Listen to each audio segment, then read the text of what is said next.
Yes, we have enough money. Bill, can you come on this side?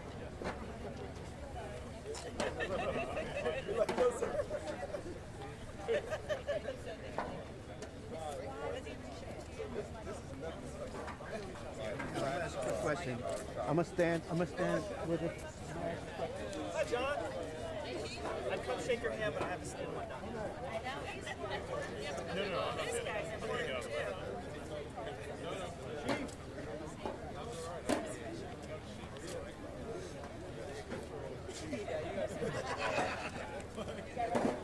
Strike that. He's not gonna be in the shot. One more. It was 55 yesterday. I was walking around all Bethesda.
You know what it is? I can't see that close to the window.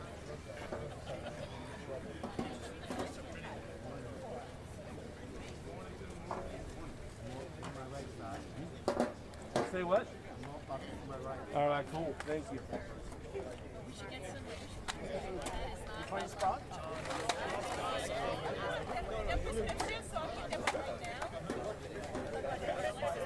I'm waiting for John to say, where's the fire?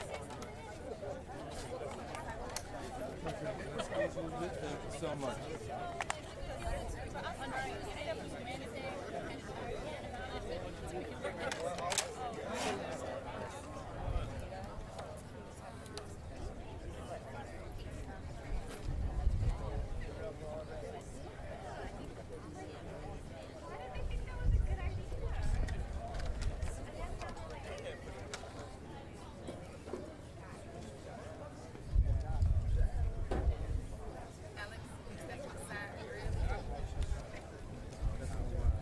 Or just stand where Chief is supposed to stand with me. Oh, never mind. Can you see everyone? Can you see everyone? No, look at the camera. This the camera right Can you here? see everyone right here? Yes. Chief. Yeah. Yes. Okay. Chief look like he in a photo at school though. This guy's too tall. Yeah. Give me. Yeah, he good. I can see him though. Long as Chief stay still and not bob, the Chief keep bobbing over. No bobble. So all the speakers are good. No, they good. They perfect. Let me get it. Yeah, once you move out of the way. No, you ain't got to stand at the podium. What big boy doing right there in front of the show? Hey, Skip. Can you move over a little bit? Yes. Okay. I can't see none of the workers in the back.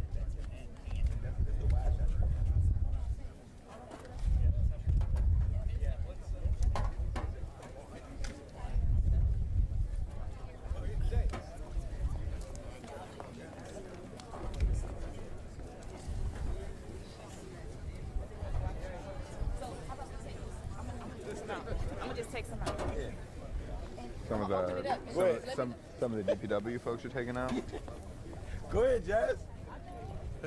Well, they can move. What if they just move to the side a little bit?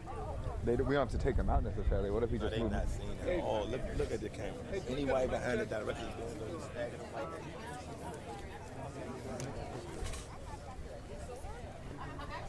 Yes. Okay. All right. Hey, Sean, you want to do a mic check? Because I think I messed up the mic last time I went up there. Nah, I'm not touching that mic. I'm gonna blow that mic off that stand if I go. Go ahead. Huh? How you gonna do that work the He got you. No, he got somebody else right there. 1, 2. Testing 1, 2. Hey, 1, 2. Testing 1, 2. 3, 4. All right. Thank you, Dick. Thank you. Yeah, I can see him. I can just see them three. From her on down. I only can see her and them two.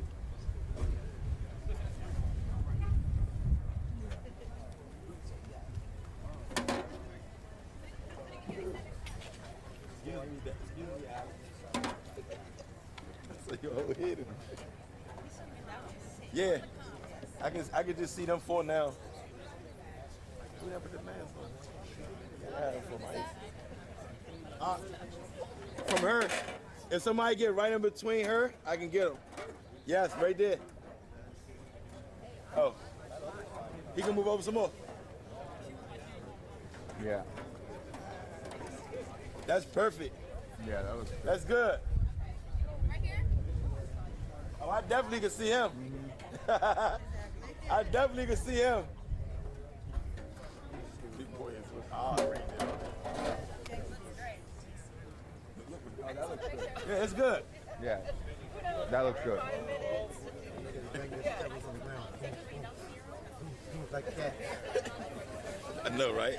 No, they just blew the hell out of me because I know I wasn't supposed to tap the podium, meaning the thing.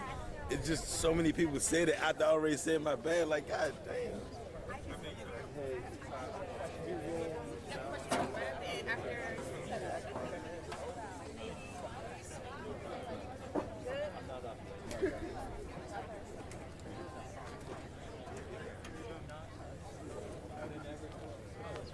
I just want to make sure everyone is.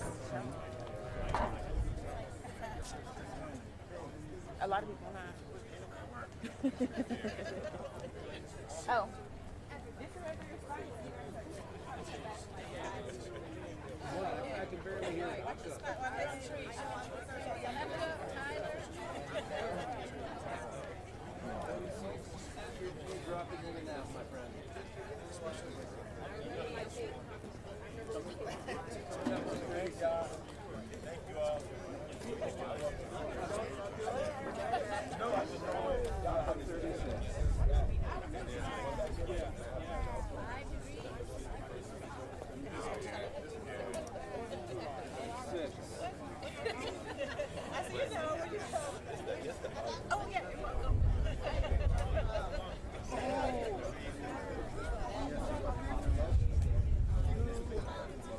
About an hour. Probably be by the 20 minutes, but first text.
No, he is kind of taller. Chris is kind of taller. So, it's still respected. So you got how many students you got next? You got two. Alright, so yeah, we got two over here. And by default, it's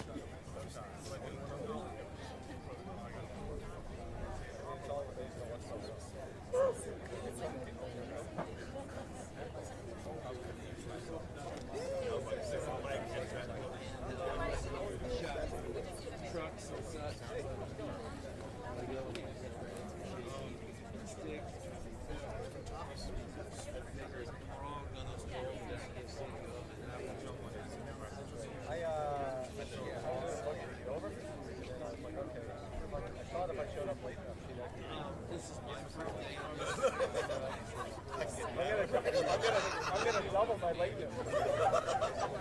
Hey, we got 10 months left. How late can I possibly get the day on?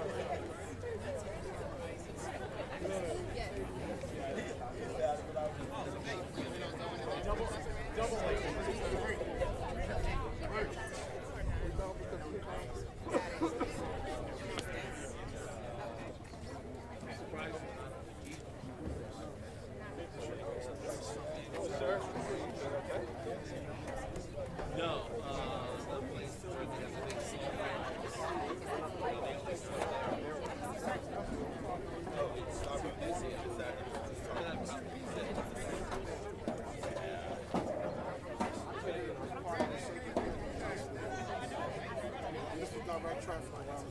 What happened?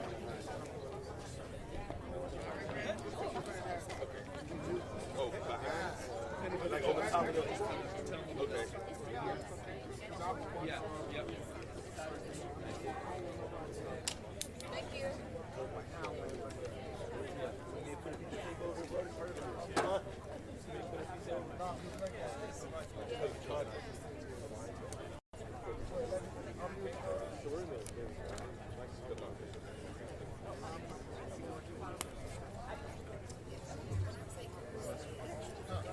Everybody. I know, I said yes. Yeah, I know. That's why I was like, yeah, I can see him. That's why I said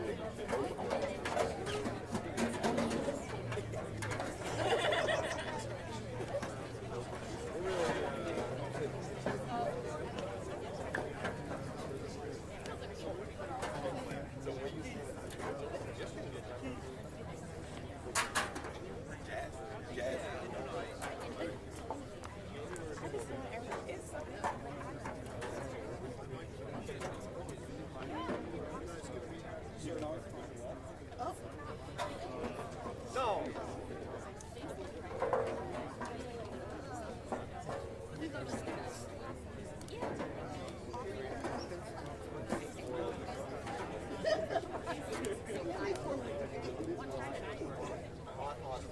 But I was in Boston.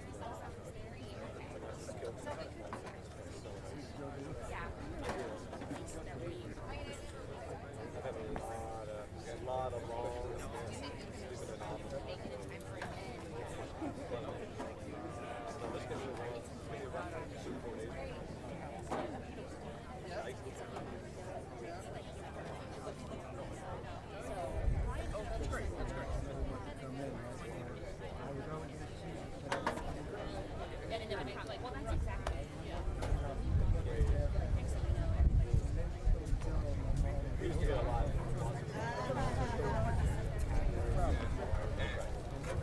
I'm about to walk behind the cameras because I don't know which one I'm.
and the guide wire that was yellow guide wire. So we got they got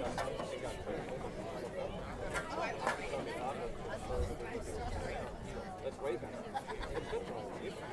And I'm not like a huge I'm not like no mountains.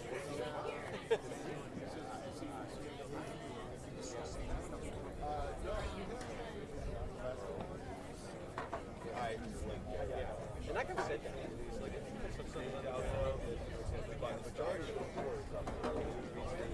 I wouldn't have thought.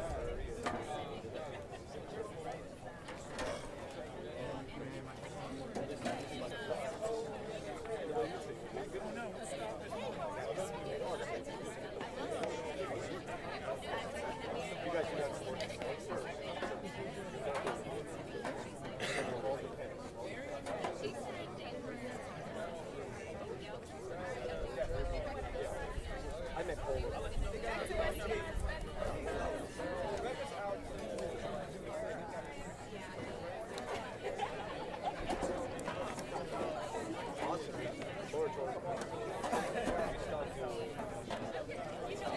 Excuse me. Thank you very much.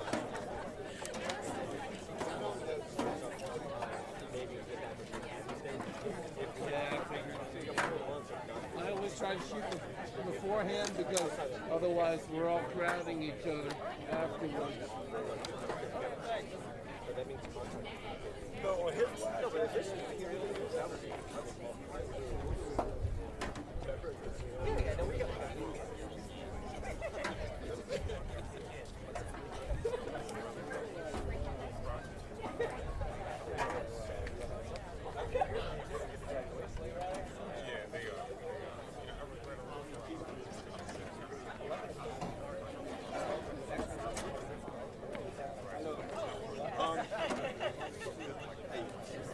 Anthony. Yes. I really don't know. I'm about to get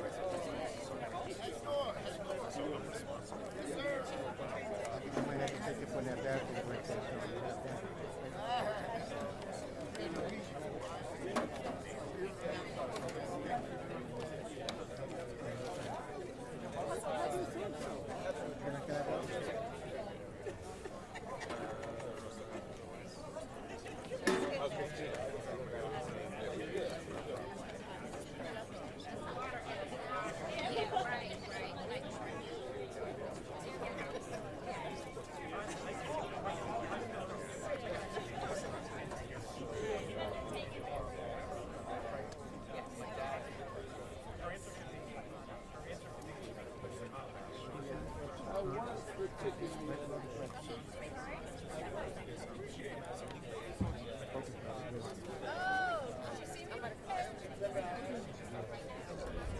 Oh my God, yes, now I remember.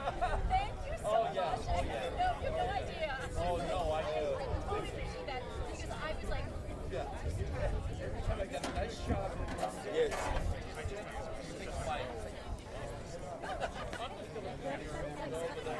no, you're thinking about something. Right. You're like, yeah. take a picture.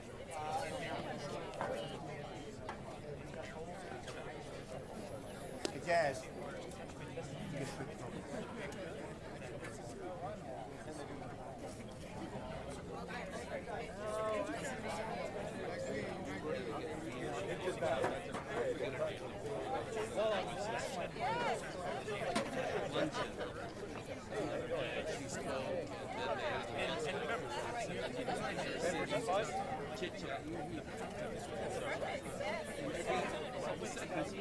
It's a luncheon, so she's taking a bite, and I go over there and I say, like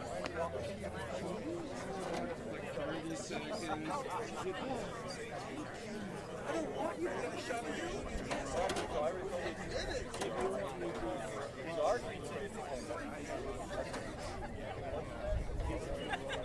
Yeah, yeah.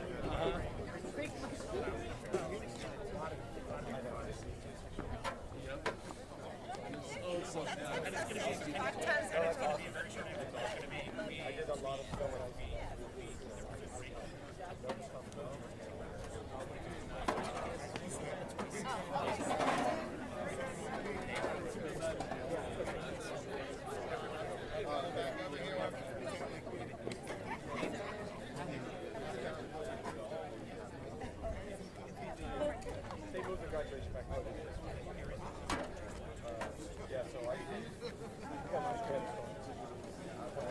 We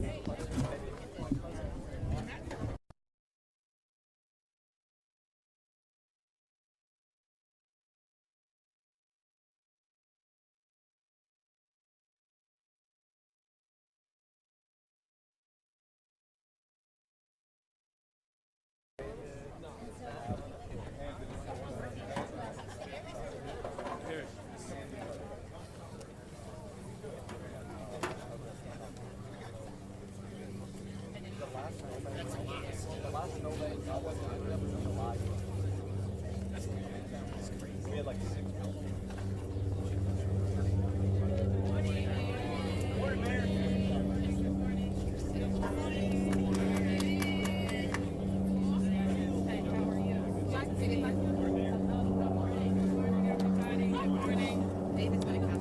Okay.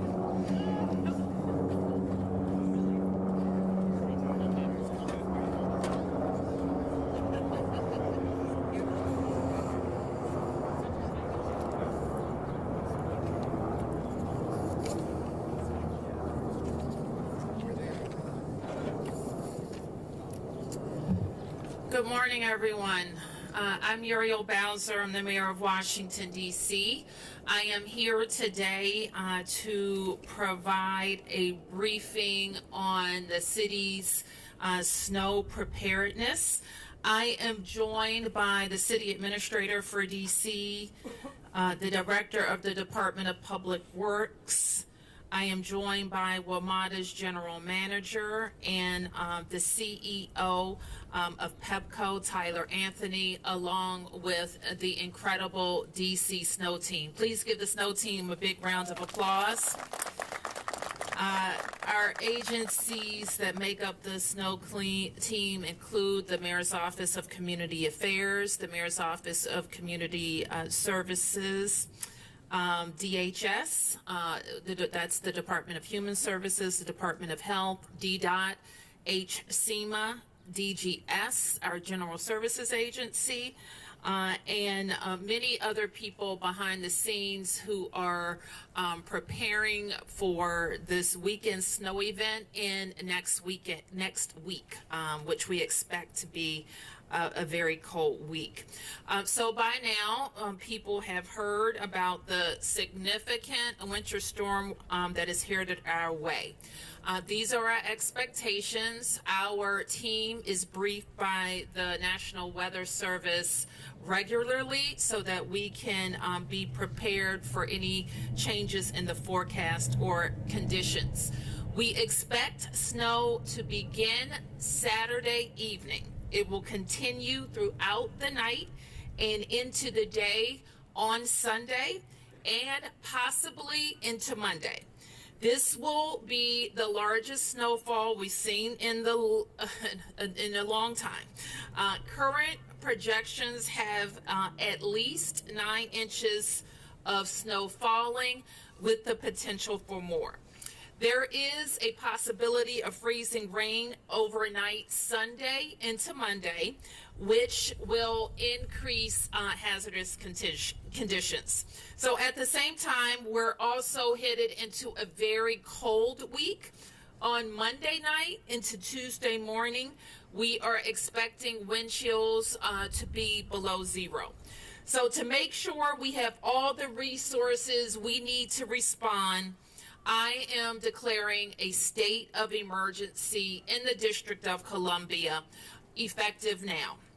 We are also requesting vehicle support from the DC National Guard to ensure our first responders are able to move around the city during the storm, and that request has been made. We're also out today to spread the word to the public to get prepared and be prepared. We need you to get inside. We have our outreach teams out all week getting people into shelter. And let me be clear, we have space for everyone. And this is seriously dangerous conditions for people to be outside. If you still see people outside, call our shelter hotline by calling 311 or by dialing 202-399-7093. We have shelter space available for everyone who needs it. We also want you to be prepared by charging your devices, locating your shovel, finding your flashlights, and make sure you have enough batteries for them. Don't wait until Saturday to get stocked up for groceries, and have a plan for your senior family members and senior neighbors. Also, make sure you are signed up for Alert DC. You can sign up at alert.dc.gov, and once you're signed up, you will get updates directly to your phone. And once we deploy our snow teams, don't crowd the plows. In fact, stay out of their way, stay off the roads, and only use the roads if you need to. So with the state of emergency, we are requiring motorists who have vehicles parked on snow emergency routes to move them by Saturday at noon, Saturday 12 noon.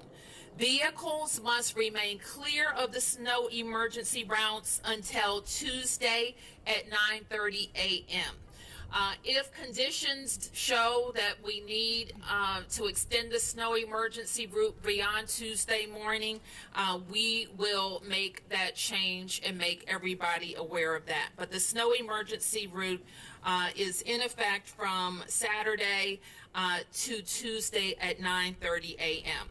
So with regards to government operations, let me start with schools. We have a planned no school day for students on Monday as part of their regular calendar, so that will remain in effect. And the DC Public Schools will continue to communicate with school staff about their planned professional development day. If your child attends a public charter school, you will receive updates directly from them. So over the weekend, we will provide an update about the status of DC government on Monday. And that decision I will make based on our conditions and our need to get open.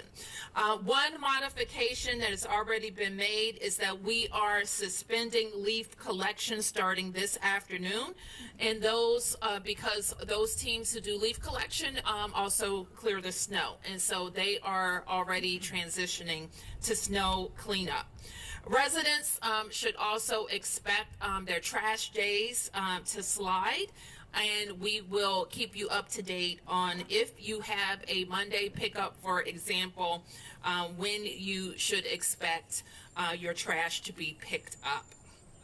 We do remind residents, just as property owners, our business property owners, you are responsible for shoveling your sidewalks. You are also responsible for clearing the area in your alley spaces. That goes a long way in helping us have access to the alleyways. That said, getting trash picked up as soon as possible will continue to be our top priority. If you are a snow hero through Serve DC, thank you. And I want you to know that we will continue to communicate with you to get supplies out, and you should expect to receive communications this weekend about deployments. Serve DC Snow Heroes help people who are unable to shovel their snow with shoveling tasks. And since we haven't had a big snow in a while, this would be a good time for people who have some time and energy and are strong, strapping people who want to help a neighbor. This will be the time to serve your city and your neighbors. So please look out for information for sign up to become a snow hero. And again, I said this earlier and it bears repeating, check on your neighbors, check on our older family members, and make sure that people in your circles are prepared, because we're going to get a lot of snow and it's going to be very cold next week, which means the snow sticks around.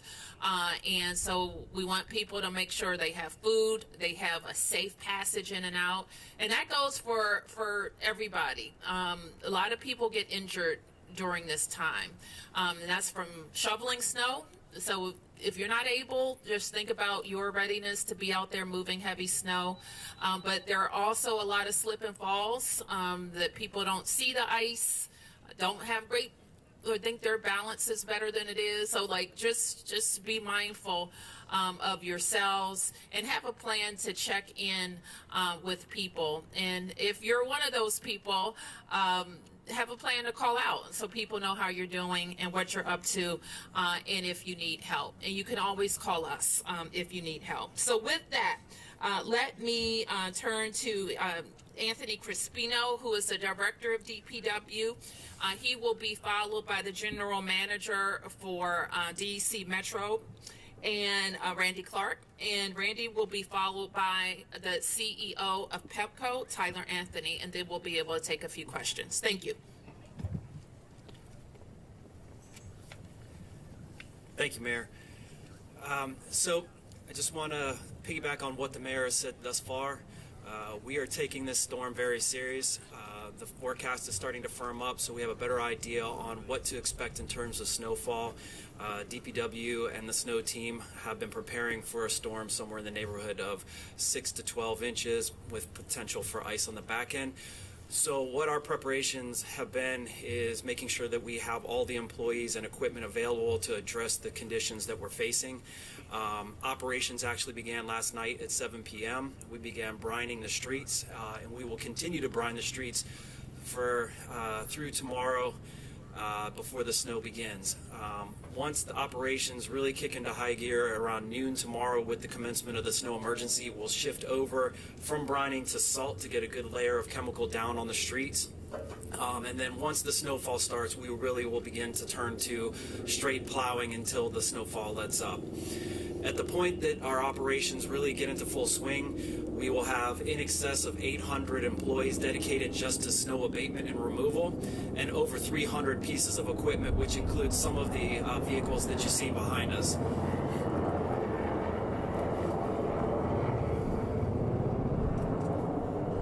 Apologize for the interruption.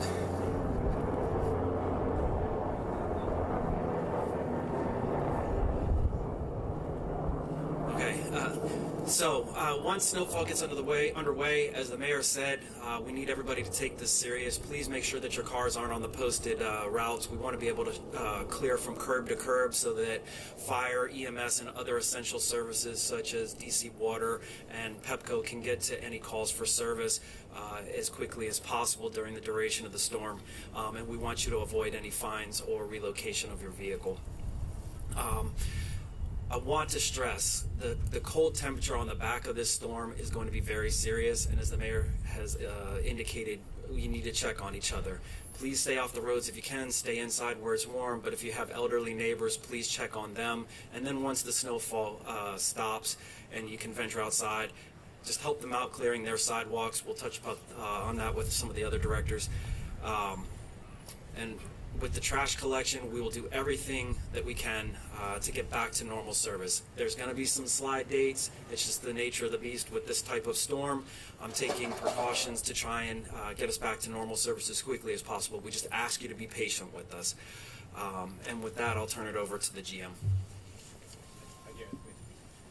Good morning, everyone. Randy Clark, the Metro General Manager. I want to thank the Mayor for having me here today. It further re-emphasizes that partnerships are so critical every day, but especially when there's incidents. Obviously, we work across all the regions, so I appreciate the Mayor declaring a state of emergency early. Allows us all to prepare and work together. Team Metro, just like the DPW team behind me, I want to thank them. We have thousands of people that are in preparation mode, working hard to make sure we can deliver service. So a couple things I want to go through here. We will have a full Emergency Operations Center activation starting on Saturday. We actually have, for the first time, staff embedded at DPW, so I want to thank DPW Director for that coordination. It is so important for sidewalks, bus stops, all that kind of coordination. When it comes to Metro, we have over 400 pieces of equipment for snow fighting and hundreds of people that will be actually deployed. So all the prep is active, just like DPW is here. So on the service front, rail definitely can operate in snow, but all snow is different. We are expecting very heavy snow, and obviously then the potential of ice. That is what we are most concerned about at Metro, is the buildup in ice. Extreme cold temperatures, the mayor mentioned too, also lead to potential rail breaks. We've had a few this week with the very serious cold. So all of that is we are going to run rail service at the ability of safely running through those conditions. So it could vary. We are not going to run one line and not the rest of the lines, but it could vary in sections where we don't have full availability to run safely. So all track work that we normally had planned for this weekend has been canceled, and all of our staff are in. One thing we're going to be doing, we're going to be storing trains inside, so we could fit about 60 train sets, give or take, inside the tunnels at all of our inside stations, and we'll be activating that very late Saturday night. We have our de-icer trains are already prepped and ready. Plow trains are ready, and all of our polisher trains are ready.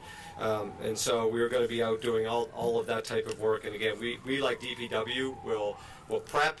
When snow gets there, we'll plow, and then back to prepping for the ice after that. On the bus side, bus is heavily dependent on roadway conditions. So I want to just reiterate my thanks to our DC partner, but also our partners in Prince George's, Alexandria, Arlington, Fairfax, Montgomery County, Maryland DOT, Virginia DOT.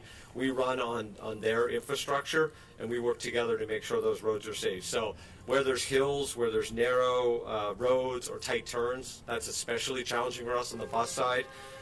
It's pretty clear we're going to have some bus impacts. There's probably no way around that. The question is how severe.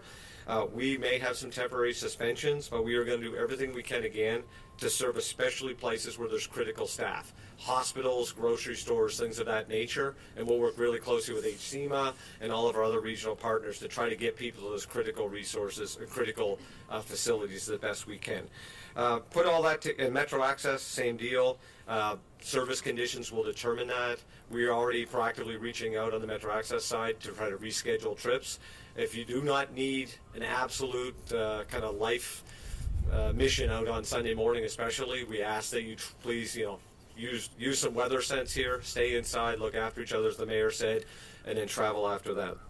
On the notification side, we please ask you to hit Metro Pulse is our best way to get real-time information, or WMATA.com/snow. Also, all of our social media or with people in the regular media. So, last thing again, I want to just really emphasize this. We do not know what we are going to run right now. People have been reaching out. What is Metro going to do? No idea right now, in the sense of, because we don't know the conditions. It's going to vary based on these conditions. We will only run service if it is safe, and if it's safe, we're going to run as much service as possible because we know how critical Metro is in people's lives in the DMV. So again, please pay attention to alerts, and they could be dynamic and real time, especially between late Saturday through sometime on Monday. And again, thank you, Mayor, for having me here today. I think Tyler? All right. Thank you, Randy. Mayor, thanks for having me here today. Couple comments. Well, first, my name's Tyler Anthony. I'm the president and CEO of Pepco Holdings. And I'll start by saying, as you listen to the weather, as you listen to the different report outs, for us, this is an all-hands-on-deck situation. We don't know how bad this is going to be, but for Pepco, we're preparing for the very worst. We have 3 priorities right now as we prepare. One is, are all of the power lines on system, in configuration, and do everything we can to prevent those outages with the necessary configuration, backup lines, etc. So step 1, prevent the outage. Step 2 is when we do have outages, and when you hear about this ice, that's our concern as well. When you get heavy icing of the lines, they can tend to come down. But the second item is, do we have the resources? Our emergency facilities are all up and running. We're pre-staging material all throughout our region and the different service centers to make sure we have all the necessary equipment and staff. We continue to bring more staff in from our neighboring utilities and from different contract groups to supplement all of our existing folks. And then lastly, and every bit as important, is that we communicate, and we communicate transparently with our customers. People need to know if they have an outage, what we know, what's the action, what's the restore time, so they can make informed decisions about their current situation. So again, our 3 priorities. Let's prevent these outages. Let's get them back as quickly as we can and be prepared. And third, we must communicate everything we know and be transparent about that. I'd like to direct everybody, a great resource for us is our outage map. You can find on our web link. You can see it. And also, I'll say a top priority for us, you heard Randy talk about it, is safety. Power lines can tend to come down. They can be buried in the snow. Safety is a top priority for us. I ask customers to report their outages. We have many ways to report them. We need your help in that, whether it's online, whether it's on the phone, or you can text us. Just go to our website. You can find all those different segues. So, you know, I also want to encourage, as my colleagues talked about, I want to encourage residents to be prepared. It can be as simple as making sure your phone is charged. I love the mayor's comments about looking out for yourself and looking out for your neighbors. What will make this a successful response is that we all work together, and that includes our customers. So one thing I commit to you as CEO, we're going to work around the clock, and we're going to get this cleaned up and get everybody back to normal.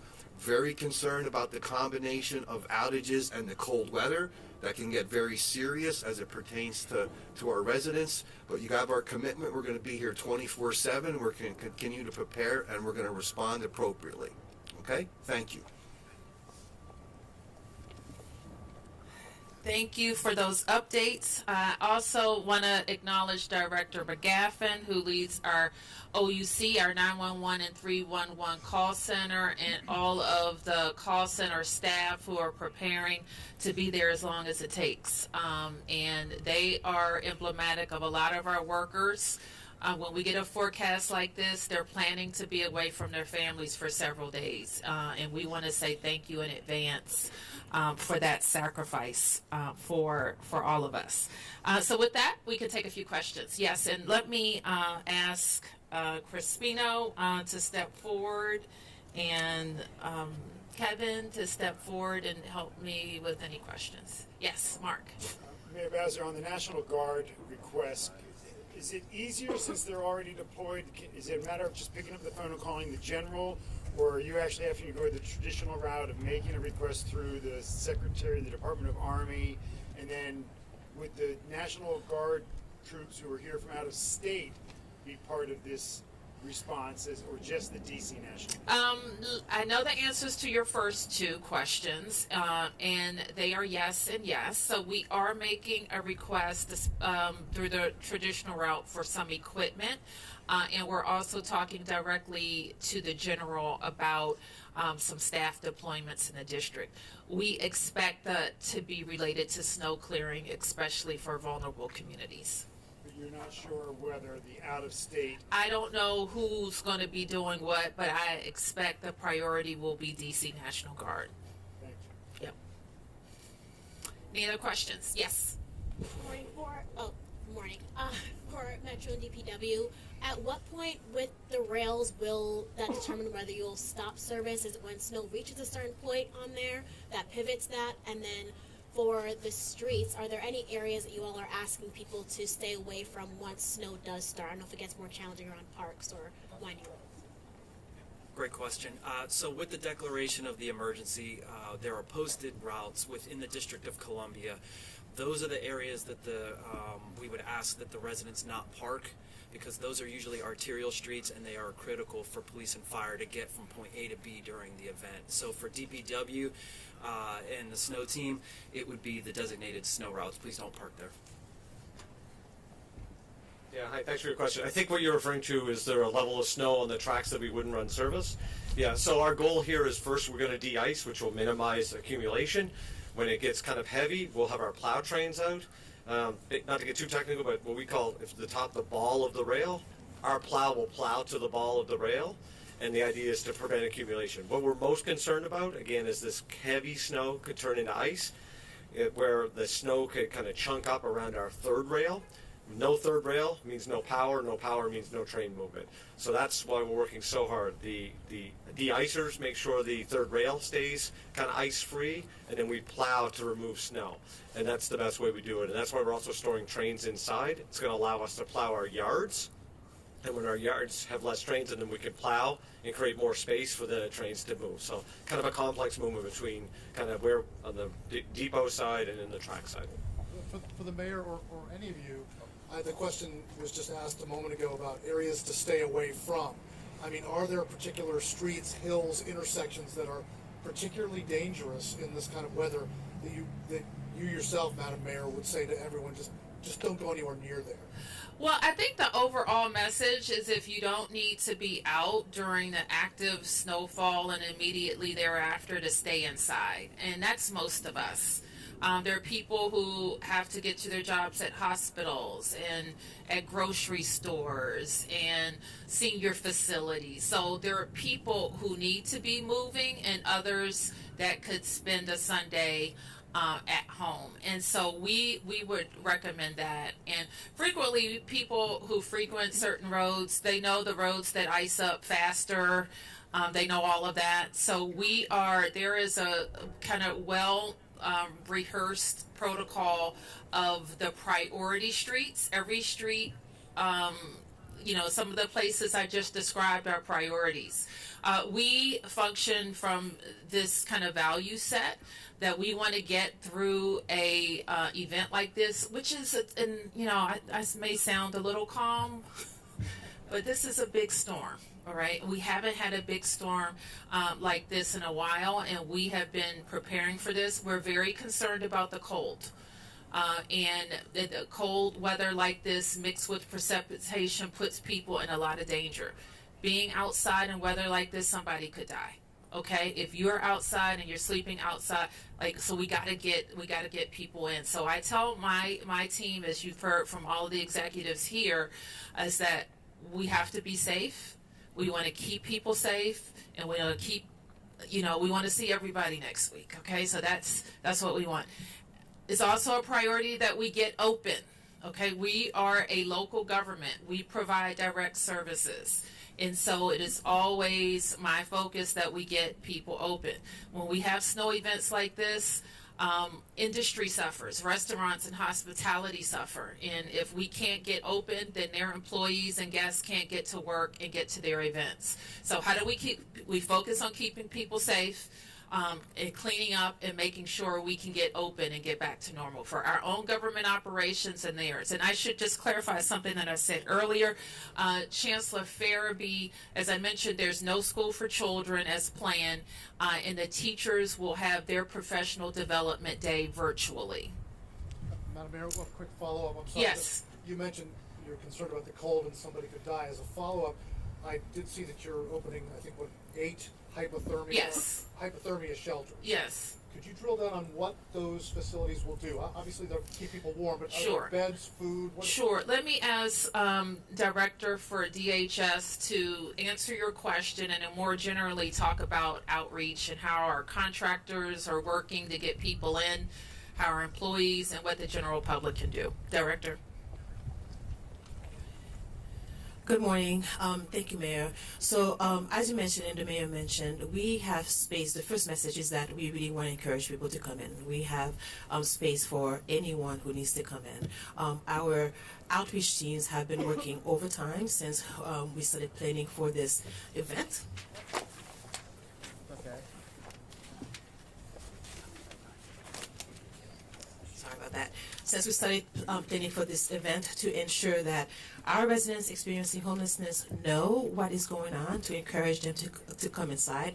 We'll continue outreach as long as it's safe to do so in terms of in-person outreach, in terms of our outreach teams walking the ground and making sure to check on our neighbors.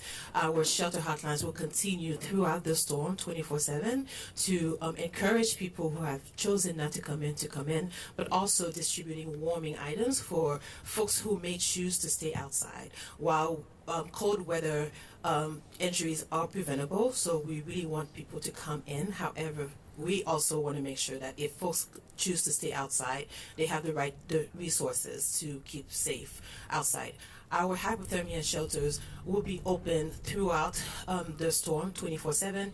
They'll be receiving food, case management, any other services. So we plan to not close our hypothermia shelters during the day. So starting this evening at 7 p.m., they will be open until the end of this event. They offer clothing to people too? Yes, our shelters, the low barrier shelters, offer clothing. Our daytime drop-in centers offer clothing. Thank you. Can I just follow up on it? So will there become a point where you would compel people to come off the street involuntarily if there's people living in tents or otherwise unsheltered? You keep saying encourage them to come off and provide them with supplies, but does there come a point where you would actually compel them against their will to come in, either FD12 them or other means? So the purpose of us continuing to do outreach is to check on folks. So in some cases, when people may choose to stay outside, but they're also refusing the additional resources that they need to stay safe outside, then we would call the community response team to do an assessment to determine if this person needs to be FD12. Yeah, got a message for, or a question for Pepco, I guess. You see, especially in the suburbs around here, increasing chances of sleet and freezing rain. How much does that impact everything compared to the snow? And then just the sheer size of this storm, how does it hinder you from getting more support from outside the area like you sometimes do when big storms come? Yeah, great questions. A couple there. So the outside resources, when you look at the size of this hitting our nation, resources are tighter and tighter. What's beneficial for us is sister utilities, Delmarva Power, Pepco, or PECO up in Philly, BG&E. We'll look at this and say, do we need to move any of those utility resources around? And we're pre-staging everybody. In addition to that, we're pre-staging people before the storm comes from other states and other groups. So right now, we feel like we have what we need to respond. And as we learn where the pockets are, we'll hit those with even additional resources just based on what transpires. And then your point about the icing, and you heard the commentary about us. Where we get into big trouble is when you have that mix, and then it's wet, and then it combines with freezing. If a power line starts to get icing on it, the amount of ice on that line puts a lot of additional weight on that conductor. And what can happen is, even with a small crosswind, that can start swaying and cause it to snap.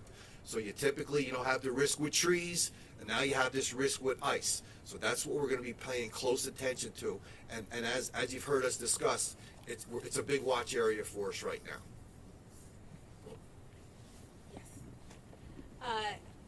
This question is for the CEO of Pepco. This is Tosin with DC News Now. I'm right here in the center. Just obviously we're hoping for the best, but if there are chances where power lines do come down, do you guys have a certain strategy of what areas will get checked out first, fixed first? And just to follow up on the question about help from other areas, have you contacted them, and at what point will they be able to help you if you need that extra help? Yeah, we're talking constantly. We have additional check-ins today as an example, so it's a constant communication. As far as, I want to make sure I answer your question. As far as our protocols, our emergency response facility, we're very deliberate on, say we have a series of outages, the emergency facilities, hospitals, police and fire, top priority to get those restored. And then the way we work it down is the outages with the most customers impacted. So if we have an outage, for example, that has 1,000 customers impacted, we'll work that in priority of one that may have 5. And what we'll also do, I mentioned the outage map, in order to communicate that, what we'll do is once the storm, kind of comes through, and these develop, like changes all the time. But what we'll do is, on our outage map as an example, you can get a sense of your particular outage and where you kind of stack up in that priority, and we'll try to give estimated restore times based on size of outage and priority. So what I would underscore though is it's important that people report outages. We have many ways to do that, whether it's through the webs link, whether it's through text message, whether it's through the phone call. We really need to hear from people. And I also want to take the opportunity to say, you've heard this term safety. When conductors are down, people need to stay away. They can be very dangerous, and in some cases, maybe they could still be energized. So I just kind of say that as well. Thank you. Okay, yes. And we'll take a couple more, and then these guys got to get back to work. Just one follow-up on the power outage issue. Yes. If people are experiencing prolonged power outages, and perhaps at a significant scale across the city, is there anywhere where the city would encourage those people to go, given the cold weather? Is there overflow space or any contingency plan for that situation? Well, we will have the 8 rec centers that would be available, and we'll call those our cold weather centers, and we have the capacity to add more wherever. As I mentioned about the OUC staff, we have DPR staff who are already positioned to be in those centers. Our DPW staff and DDOT staff similarly, have their plan of how they will work shifts and stay over if need be. Yes. Yeah, Bowser, I'm wondering what you and or your team can tell me about the district's response to the sewage spill that's been ongoing for days in the Potomac River. It really seems like it's getting to be in a disastrous situation there that's all flowing downriver into the District of Columbia. I'm just wondering if there's consideration of closing the river, closing the area, what your response? Mark, can we come back to you with that a bit later, and we'll get you a fulsome response. I can't give you an intelligent response right now. I'm happy to come back to you on it though. Okay, thank you everybody. Good luck everybody.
Regardless, but is that protocol to just keep the bus there as shots are allegedly flying? Yeah, I put a statement out earlier this morning. I refer you to that. Obviously, it was an awful situation. MPD is the lead investigator.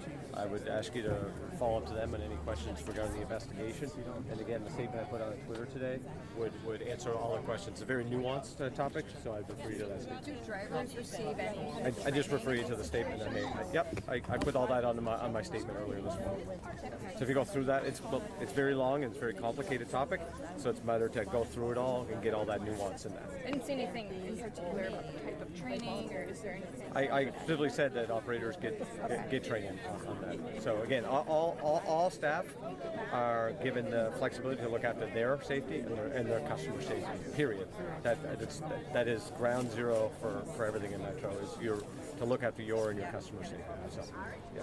Do you think that's what happened?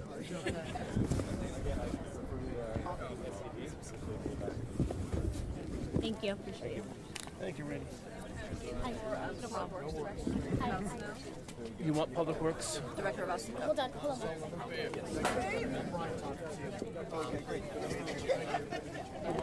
Yeah. I should probably focus on putting the. Hey. And you need to look at your stuff.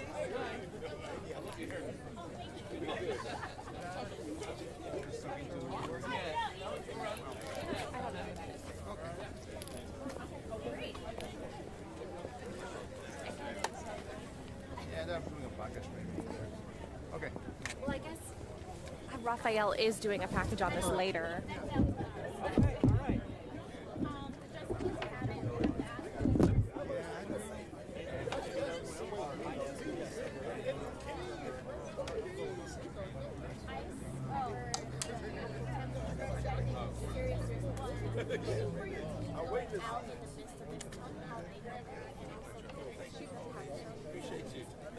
Thank you, everybody.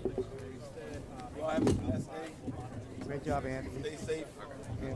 Yeah, thank you. I appreciate it. You good? I'm good. I'm out of here. That was good. sure they're out for plows. The plows are good to see. Has there been, I know it's probably been a while here in DC, a point where it got to a situation where we could not have our crews out there because of the conditions, and do you expect that getting to this point now? Only because we hear of how serious this is going to be. I don't think we're going to hit that point based on the forecast we've gotten so far. I was here for the 2016 blizzard, and that was about 33 inches, and we kept operations going 24 hours then as well. Does it make it hard to prepare for something like this since we haven't had a storm this big in a decade? Does it make it harder? A little bit. I mean, the preparations take a little bit longer. We're getting some of the rust off. But once the crews get into full swing, this is what they live for, and they'll be ready to go. Those really narrow, kind of like those hidden streets that locals only know of in DC, will plows be able to get down those, the cobblestones, the mini ones, or will those not be skipped, but maybe not be priorities? They are priorities. Trust me, I'm already getting emails from some of the residents where we had issues back in January last year. In particular, I'm thinking of like Rosemont, Uptown. I've already sent those out to the teams, and we're trying to get everybody's streets on equal priority.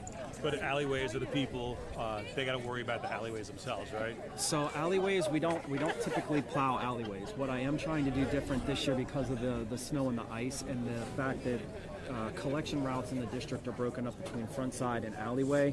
What I am doing, and I don't have the numbers yet, but I'm going to work with our contractors to see if we can get some salt trucks into the alleys to lay down treatment before we get snow, so that on the back end we can get back to normal trash collection schedule. And then how big is the fleet of plows and salt trucks and all that they're going to be out there this weekend? When we hit full stride, we'll be over 300 pieces of equipment between heavy plows, which are the big orange ones, and then light plows, which are the smaller white ones.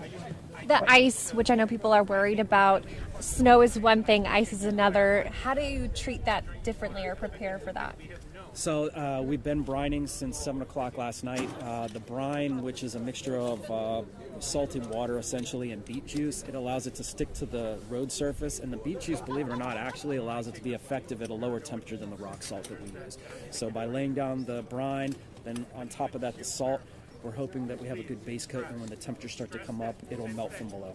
Last year there was an incident in PG County, which basically it got too cold for the salt that they had, and they had to bring in extra stuff that worked at even lower temperatures. Like, are you worried with as cold as it's going to get in the days ahead?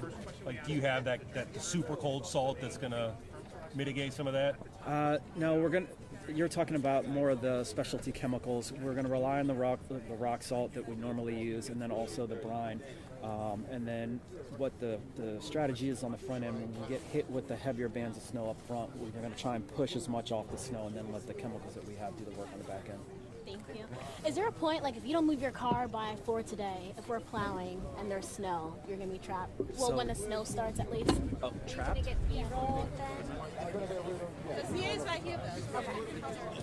All right, I'm going to go to the car and write something. Could you take a picture? Huh? We are here for the live shot. Okay, cool. I'm about to sit the phone up right here. I'm going to jump in this. We in the building.